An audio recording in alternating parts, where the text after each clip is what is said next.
స్నేహ book centre proprietor అయినటువంటి కిరణ్ గారు జిల్లా పరిషత్ ఉన్నత పాఠశాల దుద్యాల పిల్లల కొరకు అక్కడ పనిచేస్తున్న నేను కె రవీందర్ గౌడ్ మ్యాథ్స్ టీచర్గా పనిచేస్తూ ఉన్నాను.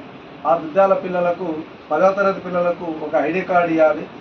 ప్రైవేట్ పాఠశాలలో అన్ని హామీలతో ఇటువంటి వాటి మోజులో పడి పేరెంట్స్ అందరూ కూడా ప్రైవేట్ బడులకు పంపుతున్నారు.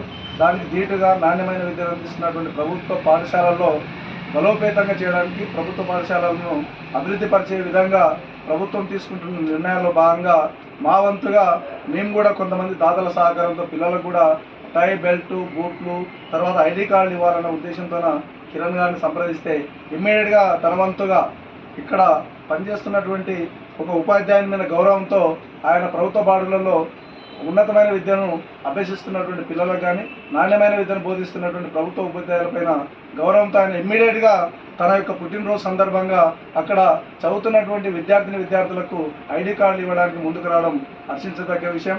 ఈ సందర్భంగా మరి ఇక్కడికి వచ్చేసినటువంటి హర్విల్ ఫౌండర్ మరి పురారి గారు, అదేవిధంగా తెలంగాణ విద్యావంతుల వేదిక వికారాబాద్ జిల్లా కోశాధికారి గౌరవం గోపాల్ గారి సహకారంతో ఆయన ఇటువంటి దాతృత్వ గుణాన్ని ప్రదర్శించడం అభినందనీయమని చెప్పి తెలియజేసుకుంటూ ఈ సందర్భంగా కిరణ్కు ప్రత్యేకంగా కృతజ్ఞతలు తెలియజేసుకుంటాం.